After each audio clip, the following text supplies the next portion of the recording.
Assalamualaikum, salam sejahtera untuk kita semua. Om Swastiastu, Namo Buddhaya, salam kebajikan. Yang terhormat Pak Yakut Holil Kuomas, Menteri Agama Republik Indonesia. Yang terhormat Pak Nadiem Makarim, Menteri Pendidikan, Kebudayaan, Riset, dan Teknologi Republik Indonesia.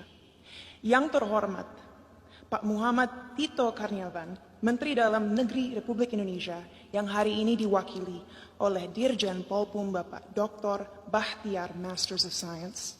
Yang terhormat Pak Muhammad Ali Ramdhani, Dirjen Pendidikan Islam. Dan yang terhormat Pak Yandri Susanto, Ketua Komisi 8 DPR RI. Yang terhormat semua tamu yang saya banggakan.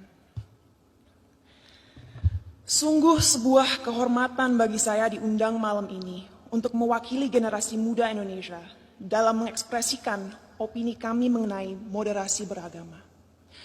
Jujur saya tidak tahu kenapa saya yang diundang malam ini untuk hadir di sini, tapi saya harap pidato yang saya buat tadi malam bisa menggerakkan hati para hadirin hari ini. Sebagai generasi Z dan milenial, kamilah generasi yang akan bertanggung jawab dalam beberapa tahun ke depan atas arah yang akan diambil negara ini untuk menjadi negara yang lebih maju, modern, sejahtera, dan tentunya terkemuka di mata dunia. Thank you. Tapi nilai-nilai apa saja yang harus kita terapkan kepada masyarakat Indonesia agar mimpi-mimpi ini bisa terrealisasi? Pada saat ini, kita dalam situasi sulit, di mana adanya polarisasi dalam opini masyarakat. Terlihat jelas bahwa adanya ketidaksepakatan tentang apa yang dibutuhkan negara ini agar bisa benar-benar menjadi kesatuan yang kuat. Dalam satu sisi, generasi muda sekarang mempunyai keinginan besar untuk mempromosikan budaya dan identitas bangsa. Kami percaya akan pentingnya untuk negara-negara di luar sana melihat potensi, keunikan, dan kehebatan negara ini.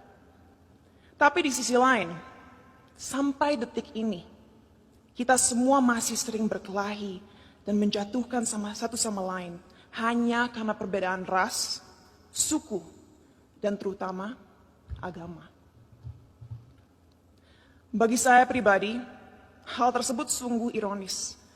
Karena bukankah pasal 1 dari Undang-Undang PNPS mengatakan bahwa adanya 6 agama utama di negara ini? Bukankah moto negara ini Bhinneka Tunggal Ika, yaitu berbeda tapi satu? Tapi mengapa walaupun dengan fondasi negara yang begitu memeluk perbedaan dan toleransi, tetap saja masih ada konflik? Apa yang membuat agama mampu membuat kita melupakan inti dari identitas bangsa ini? Sebagai lulusan psikologi dan sastra Jerman, saya dari dulu memiliki kuriositas terhadap cara berpikir manusia. Oleh karena itu, pengetahuan tersebut saya perdalam dengan mempelajari filosofi. Sampai detik ini, saya tidak akan pernah lupa akan apa yang dikatakan oleh salah satu filsafat paling berpengaruh sepanjang masa, yaitu René Descartes. Ia mengatakan, manusia adalah makhluk yang finite atau terbatas, sedangkan Tuhan adalah sosok yang infinite atau tidak terbatas. Oleh karena itu, bagaimana kita sebagai makhluk yang terbatas merasa mempunyai kemampuan untuk mengerti sesuatu yang jauh di luar kapasitas kita? Bagaimana kita sebagai makhluk yang terbatas bisa memahami esensi dari sesuatu yang tidak terbatas? Inilah salah satu akar dari masalah yang kita miliki dalam masyarakat Indonesia sekarang. Karena pemahaman yang terbatas dan pemikiran yang tidak kritis, orang-orang terjebak dalam cara berpikir di mana mereka telah memanusiakan Tuhan.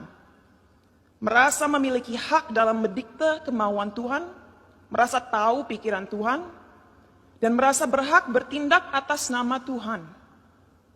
Inilah yang akhirnya seringkali berubah menjadi sifat radikal.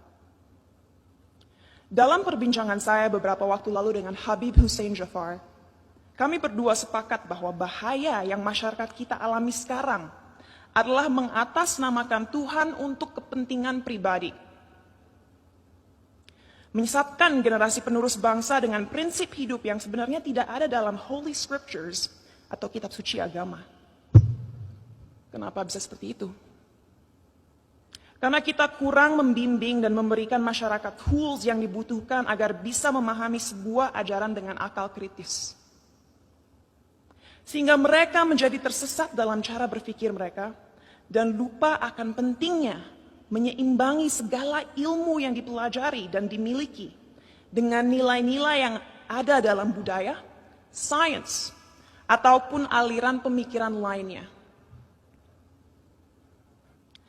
Saat saya masih bersekolah dulu, saya ingat sekali diharuskan untuk membaca kitab suci berbagai agama dari segi literatur dan juga filosofi.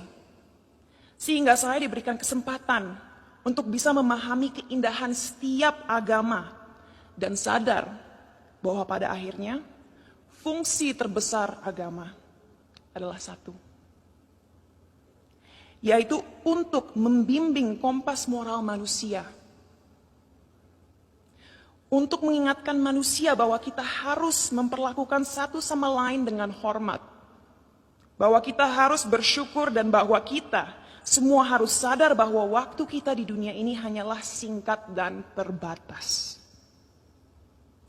Oleh karena itu, ingatlah untuk selalu menjadi seseorang yang rendah hati dan siap membantu satu sama lain.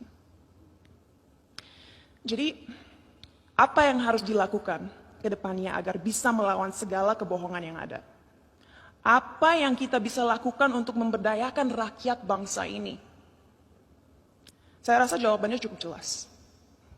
Satu, penting sekali kita segera mengingatkan kembali saudara-saudara kita akan indahnya, kayanya, dan uniknya budaya-budaya yang kita miliki di negara ini. Sejak usia dini penting kita mengenalkan budaya negara ini tidak hanya di sekolah, tapi juga melalui media dan semua platform digital yang ada.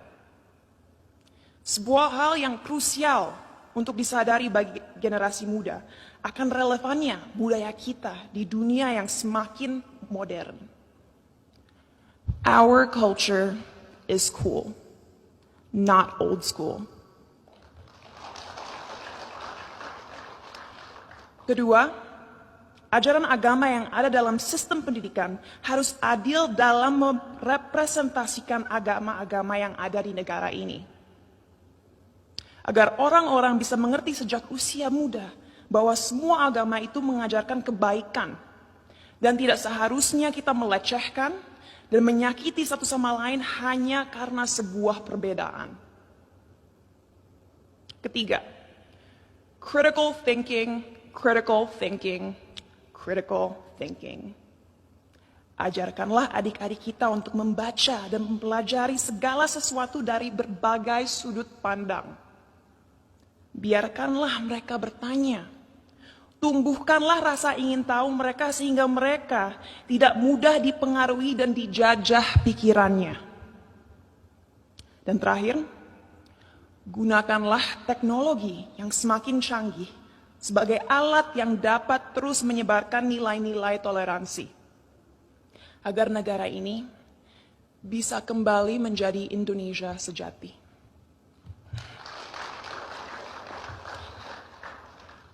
Sebagai penutup, saya ingin membacakan quote berikut.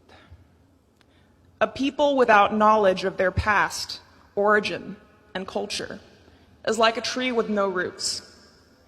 Tanpa fondasi yang kuat, tidak akan ada bangsa yang bisa bertahan.